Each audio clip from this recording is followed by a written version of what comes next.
네, 안녕하십니까. 박정호입니다. 네, 이번 방송 쿠쿠홈시스에 대해서 이야기해 보도록 하겠습니다. 영상 하단에 좋아요 한 번씩 눌러주시고 영상 하단에 설명과 댓글 부분에 동일한 링크 이렇게 들어간다는 거 참고해 보시면서 이 링크 타고 들어오시면 제가 운영하는 무료 카톡방 입장할 수 있다는 거 참고해 보시면서 영상 시작해 보도록 하겠습니다. 우선 쿠쿠홈시스 이야기를 할 텐데 우선은 이제 뭐 주가에 지금 당장 뭐 크게 영향을 줄 내용은 아니지만 어제 좀 좋은 내용이 있었어요. 그래서 그 내용을 좀 체크를 해보고 좀 하나하나 이야기를 해보도록 하겠습니다. 어떤 내용이냐라고 봤을 때는 지금 보시면 가성비값 공기청정기 성능 유지비 따져봤더니 해서 쭉 내용을 보면은 한국소비자원이 이제 테스트를 했다고 해요. 그래서 평가를 했는데 지금 8개 브랜드 8개 제품 대상으로 근데 보시면 이제 필터 교체 비용은 뭐 샤오미께 가장 낮았고 그리고 에너지 비용은 이제 쿠쿠께 가장 낮았다라고 볼 수 있겠고 이거 좀 합쳐보면은 종합적으로는 이제 쿠쿠가 이제 유지 관리 비용이 가장 적게 드는 것으로 좀 확인되고 있다라는 것을 체크해 볼 수가 있겠으며 추가로 내려보면은 이제 에너지 소비 효율 이런 식으로 뭐 특정 제품에 한해서긴 하지만 어쨌든 이런 식으로 다른 제품들 대비해서 우수한 성과를 결과를 만들어내면서 아무래도 이러한 부분이 이제 추가로 나오는 공기청정기에 있어서도 잘 되면은 이제 다른 공기청정기보다 어떻게 보면 쿠쿠홈시스가 이제 공기청정기 산업에 뛰어든지 이제 위닉스 그런 데보다는 느리긴 하지만 좀 더 시장을 잡아먹는데 긍정적으로 작용하지 않을까를 생각해볼 여지가 있겠다라고 볼 수 있겠습니다. 이렇게 볼 수 있고 그래서 이게 뭐 주가에 당장 크게 강력하게 뭐 영향을 줄 내용은 아니지만 어쨌든 어제 좋은 좀 기사가 하나 있었다라는 것을 볼 수 있겠으며 쿠쿠홈시스 기본적으로 사업 구조를 좀 보겠습니다.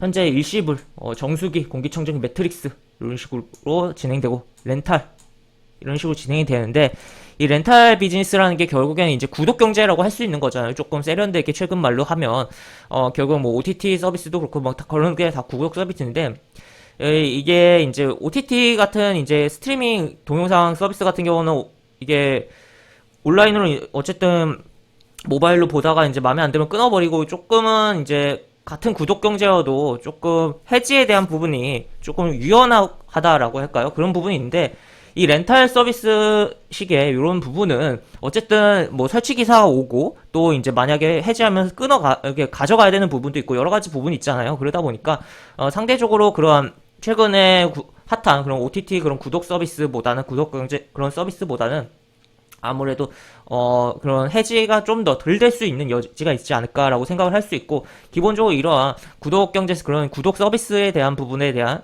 현금 창출 같은 경우는 꾸준할 수가 있다는 거죠. 그래서 꾸준하게 현금이 들어오면서 기업에 안전하게 현금을 돌리면서 사업을 진행할 수 있는 상황에 발판을 마련해 줄 수 있다라고도 볼 수가 있겠습니다. 그래서 이런 식으로 돼 있고 뭐 추가로 이제 아무래도 이제 쿠쿠하면 밥솥이 대명사인데 쿠쿠홈시스가 밥솥을 직접 하진 않아요. 하여튼 그렇지만 이제 홈페이지를 가보면 판매 페이지가 좀 통합으로 돼 있거든요. 그렇기 때문에 밥솥 관련해서도 이제 뭔가 이슈가 나오면 같이 움직일 여지도 분명히 있다라는 것까지도 체크를 해볼 수가 있겠습니다.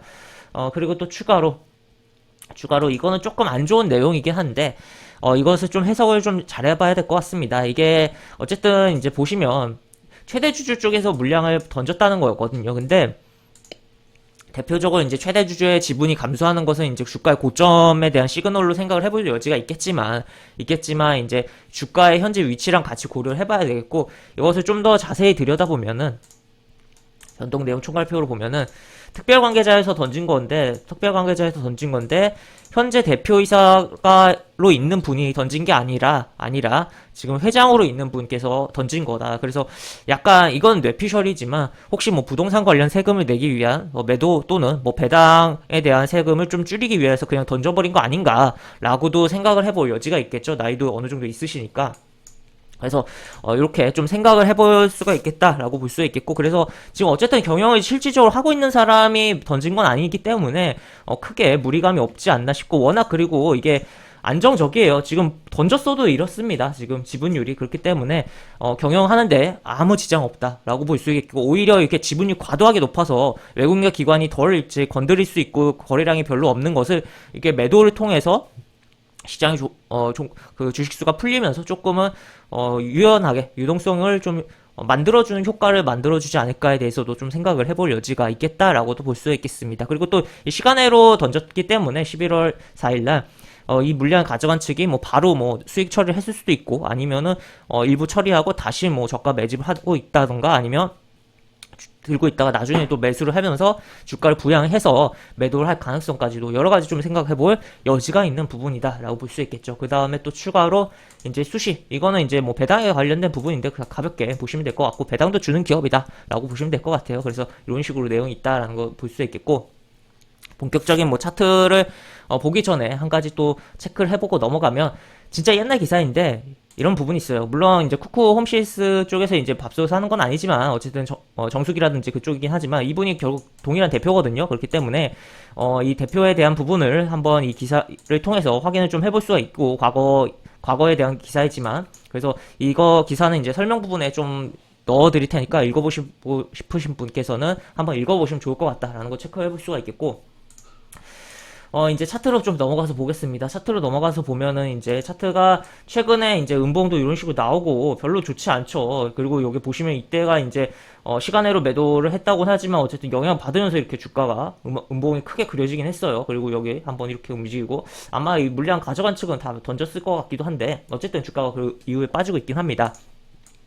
근데 차트를 크게 보면 주가가 높은 위치에서 매도가 나왔냐라고 봤을 때는 딱히 이게 높은 위치라고 보기에는 또 애매하다는 거죠. 그냥 한 중간 정도 위치라고 볼 수가 있는 거고, 그렇다면 이것을 이제 고점 징후로 보기에는 무리감이 있다. 다만 어쨌든 현재 뭐 시장 영향도 받고 주가가 빠진 상황인데, 현재 그리고 음봉도 굉장히 뭐 많이 보이고 하죠. 양봉보다도. 하지만 현재 시점에서는 슬슬 오히려 가격 메리트를 생각해서 바라봐야 될 시점이 아닌가 싶은 상황이다 라고도 볼 수가 있겠습니다. 그래서 어떤 부분을 봐야 될까라고 봤을 때는, 결국에 기업의 본질은 무엇이냐 라고 봤을 때는 실적이겠죠. 실적에 보면 빵빵빵 잘 나왔습니다. 잘 나왔고, 또 지금 1700억이 넘게 이미 찍어놨다. 그래서 뭐 말도 안 되게 뭐 이상한 짓 해가지고 적자 내는 거 아닌 이상 이미 다 결산 기준보다 넘겨놨기 때문에 충분하게 높게 나올 거다는 거죠. 그래서 그런 부분이 이제 뭐 만약에 이제 4분기 실적은 이제 내년에 나올 테니까,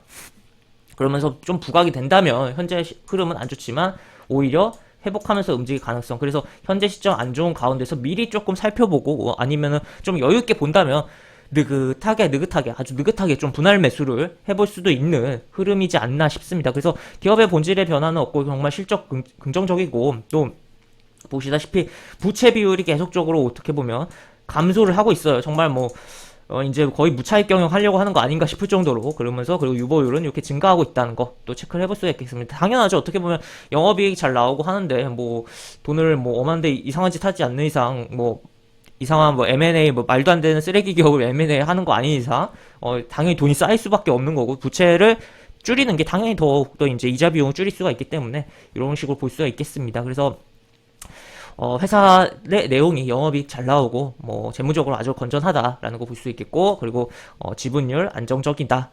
대주주가 단단하게 버티고 있다. 다만 그게 너무 단단해서 시장에서 거래가 조금 활발하지 않는 부분은 없잖아 있는데, 최근에 이제 11월에 대주주 이제 회장의 물량이 어느 정도는 나와준 것은 오히려 이제 길게 봤을 때는, 당장 단기적으로는 좀 부정적으로 작용했지만 길게 봤을 때는 좋을 수가 있겠고, 최근 뭐 연기금이 매도는 어느 정도 해주고는 있는데, 이 연기금이 뭐 다시 돌아올 때는 결국에는 뭐 실적에 대한 부분으로 다시 돌아오지 않을까. 그리고 외국인의 약간의 입질성 매수가 들어오고 있다라는 것도 체크를 해볼 수가 있겠습니다. 그래서 어제 좀 소개시켜드린, 영상을 소개시켜드린 AP 시스템처럼 쿠쿠 홈시스도 그런 관점으로, 그러니까 본질의 변화 없고 실적 좋은데 주가는 오히려 내려간 상황이기 때문에 긍정적인 관점으로 이제 보면 어떨까라고 볼 수 있겠고, 이제 결국에 이제 시장이 뭐 보다 어떻게 시장에 영향을 받으면서 내려간 부분이긴 하죠. 한데 이제 실적이 받쳐주는데 정말 시장에 영향을 받으면서 밀렸기 때문에 시장이 조금 개선된다거나 그렇지 않더라도